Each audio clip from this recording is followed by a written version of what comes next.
Hi, thanks for joining us today. My name is Richard Wilmot and I'm a Partner Solutions Architect here in Sydney. For over 3 years, I've been working with our AWS partners to better serve our customers in a wide range of use cases. Today I'm joined by Klemp, the founder and CEO of DNX.Solutions.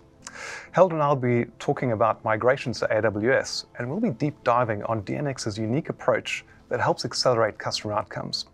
As a partner management solution architect, one of my key roles is both advocating for partners and customers to help our partners build better solutions that better meet the needs of our customers, and also challenge and help guide the technical direction and strategy. Helder, it's been great talking to you as always. To start, please tell us a bit about yourself and some of the highlights of your DNX journey. Sure. First, thanks for having me here today, Richard. I'm CEO and co-founder of DNX. We have been in the journey for three plus years now. DNX.Solutions is an advanced consulting company here in Australia with a presence in Australia and also Latam. And we have a clear focus on expanding the cloud adoption in the region as well. So that's basically what we do. Fantastic. So what does a typical migration look like? What are the processes you go through consistently, no matter what those type of migrations are? We always go for assessment. Right. So we need to understand. It's a discovery piece, it's assessment where we are going to bring specialized architects on migration, a cloud engineer as well. We are going to map what we have. We can also have softwares to create this inventory, right? So we map what we have, but it's not only that. We ask the question, say, okay, but what are the problems that today you have? Do you really want to just replicate that? Is there room for improvements? Yeah. We talk to engineers, we talk to business to design that, and we normally create a business plan for this migration. Because normally you have to talk to CFOs as well. Of course. Right? It's not just a technology decision. It's not. It's a business entire business decision, right? We talk CEOs, CFOs on that, and then we design the migration program, and then we execute in a phased approach. We normally start with Citadel and application platform. That's the mobilize phase, where we try to build the platform. We educate the customers around. We migrate 1 or 2 applications together to let them be comfortable on the process. And then we start analyzing the difference and we set the blueprints, let's say that.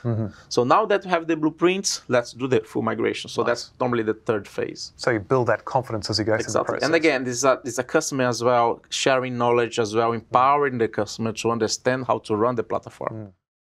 Security is obviously at AWS our top priority, and by implication, it's our partners' top priority too, which is fantastic.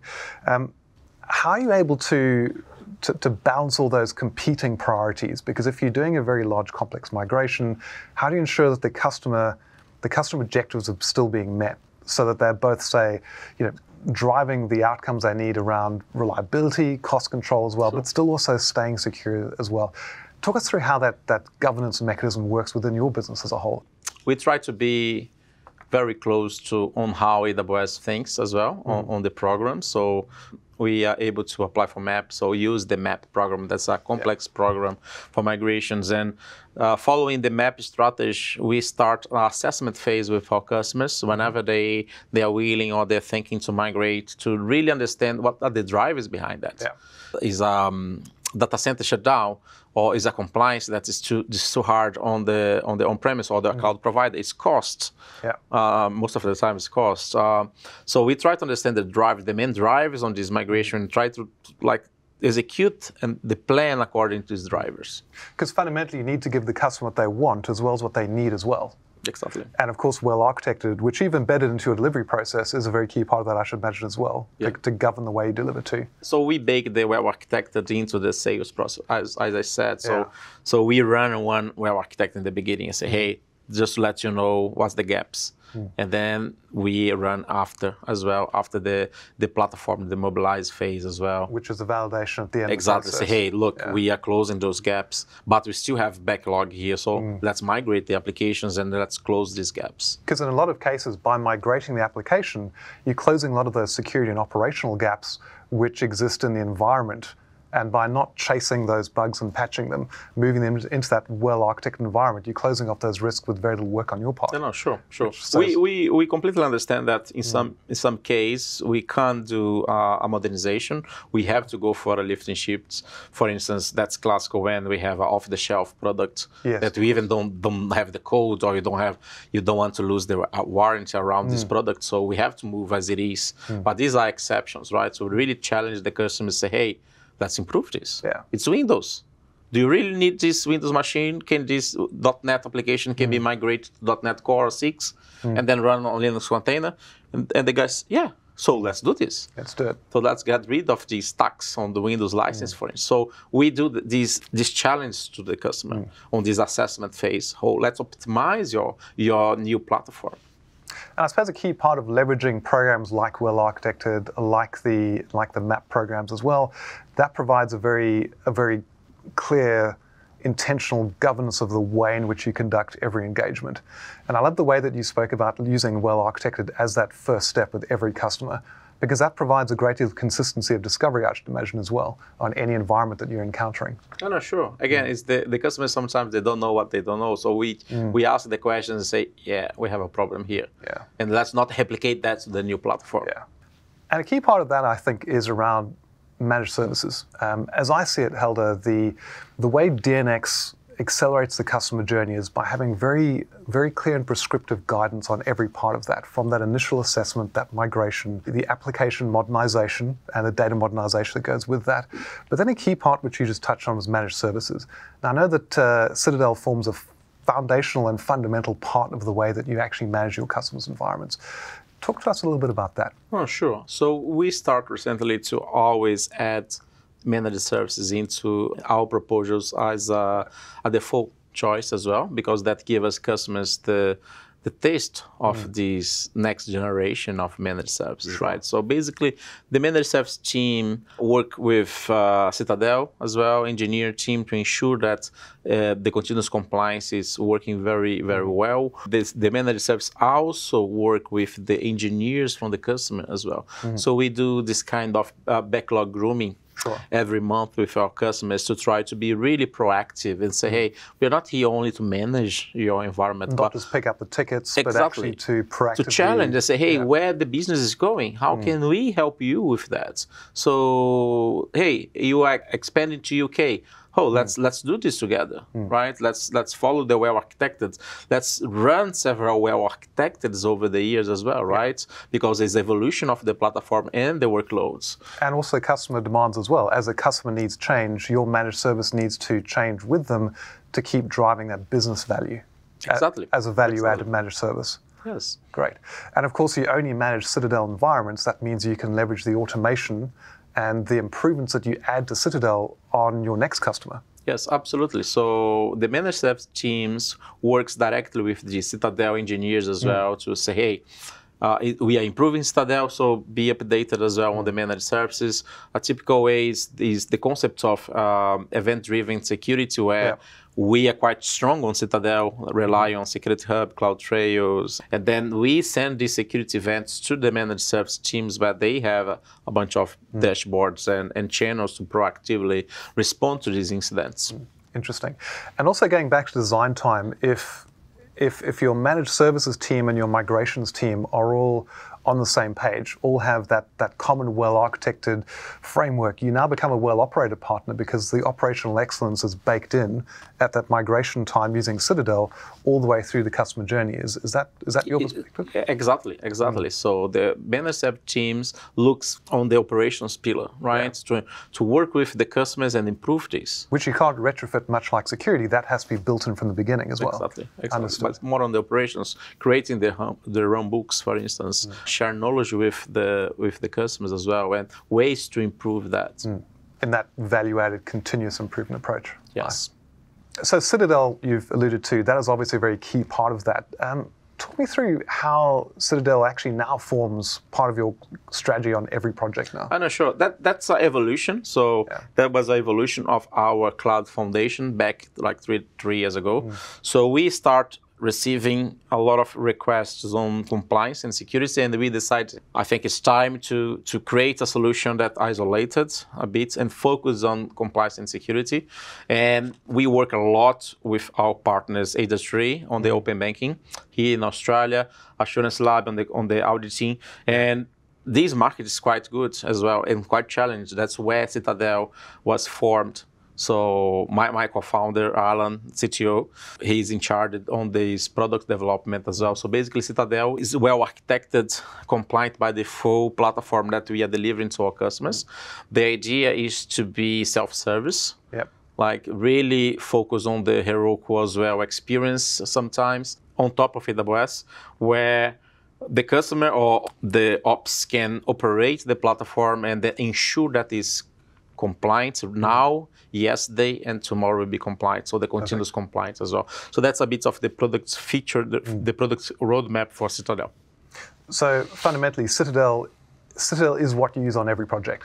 Yes. As that well-architected foundation. Exactly. Piece now. Exactly. Perfect. Yeah. All of DNX projects have the phase one. The phase one's the Citadel deployments, where we deploy Citadel as a way to migrate applications into it. Of course. And that's a great point. Generally, we've thought of DNX as being a fantastic partner, a really good safe pair of hands around application modernization, DevOps or security. But really what you've been doing is migrating workloads either on-prem or from other cloud providers using Citadel, haven't you?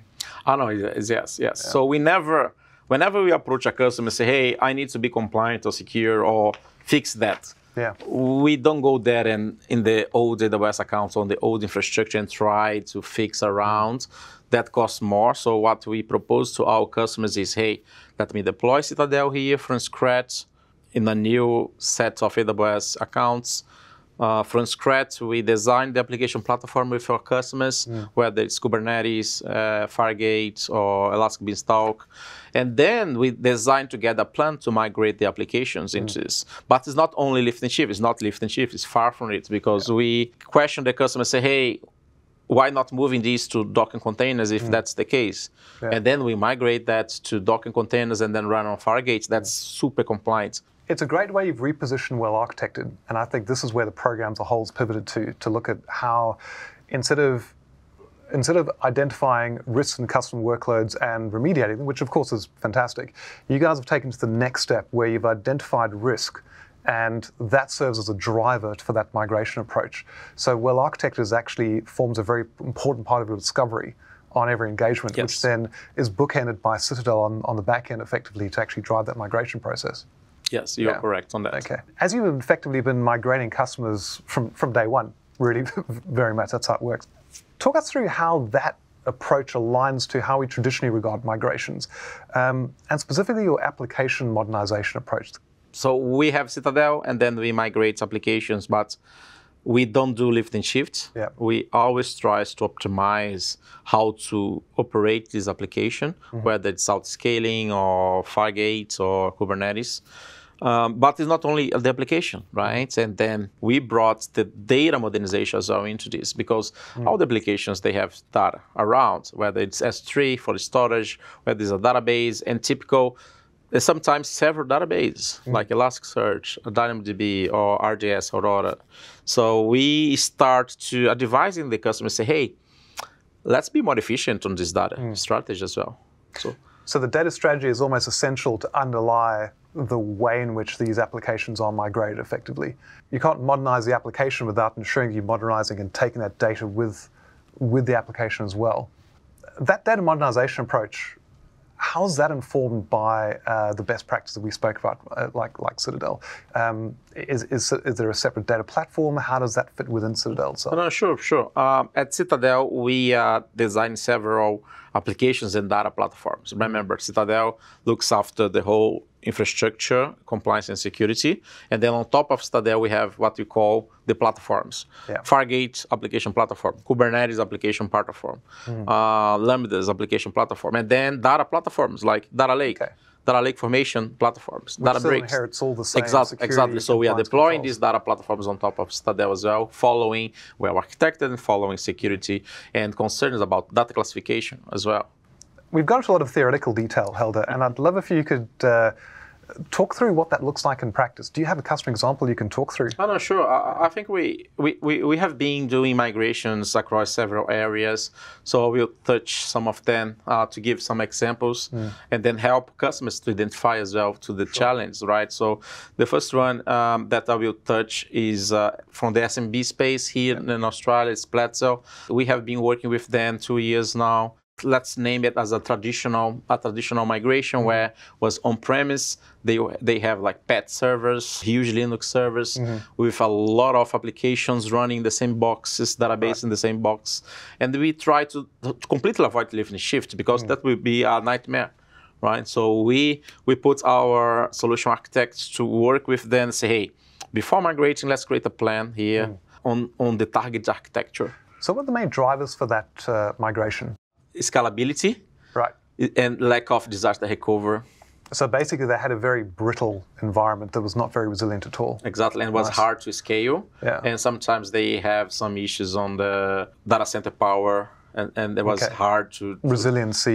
Exactly, resilience. Yeah, so we work with them, we migrate the workloads in a phased approach to the risk as well. So we migrate the database, we optimize the database, the MySQL database as well as not only migrating. So we put DBAs to optimize that and also to keep costs under control. We migrate the core applications, but we also rely a lot on cloud native AWS services.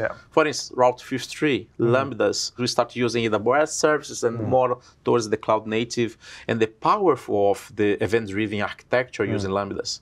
Which of course means you're moving that that line of the shared responsibility model higher by using managed services, and that's a great outcome of any migration, I think, because if you can leverage that, then obviously you're reducing cost, complexity for the customer, which is great. So we execute the migration, we execute the cutover, we travel to Melbourne, the architect and I, we were with the customer during the cutover to ensure that, hey, we are here to really be close and ensure that no impact on the business. So it was good. So that was an interesting migration. The customer is still with us with ongoing projects and also support on the managed service perspective. Okay. So that's one let's say classic migration. Another interesting kind of migration, let's say, is the cloud native migration, where we work with customers that are in other cloud providers, such as GCP, Azure, you name it, and Heroku.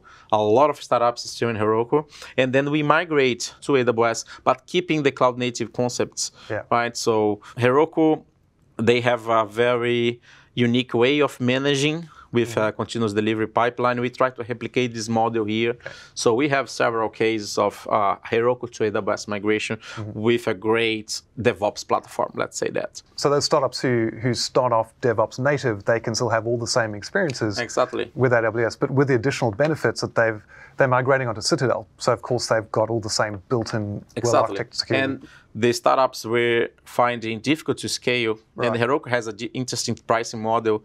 The next stage of pricing was too aggressive for them. They migrate to AWS, where they could really take control on the building blocks of the platform. So I think guardrails are a really important thing to talk about, because the typical expectation around things like compliance is that it slows things down. But I think in your experience, with the right guardrails in place, you can actually have customers deliver faster, because compliance then becomes an enabler, doesn't it? So you can actually enable them to deliver faster too. Yeah. So we try to use, again, the agile mindset as well, and then say, hey, let's build something that empowers the engineers as well, but give them guardrails, like boundaries as well. Say, hey, you are allowed to do that in this environment. And then we start, it's educational as well, right? So we go to a customer, we try to always share knowledge with our customers and explain why we are building this with them. Even though it's application migration, but it's not only the application migration, it's a data strategy as well. It's an application platform behind the scenes. It's application, it's containers, Lambdas, or EC2. So we try to share with the customer why we are designing this way, why we push, for instance, for continuous integration, continuous delivery to our customers, to automate out the release pipeline. And then that simplifies the customer journey to release new features in a compliant and security way.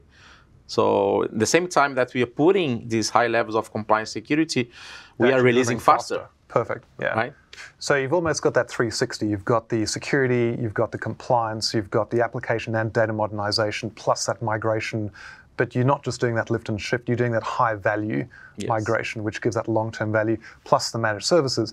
So I think that it very clearly speaks to that converged architecture approach. So if you're driving a lot of value through convergence, you've got automation, which means, as you say, your next customer is picking up the benefits of the learnings on your previous customer. So you're always continually improving, and your customers are growing the value they get from you over time. Yeah. I love the way how you've internalized that migration first approach, even though you aren't known as a migration partner. So I love the fact that we're now talking about how now in that traditional migrations approach, you can really drive a huge amount of value to our customers.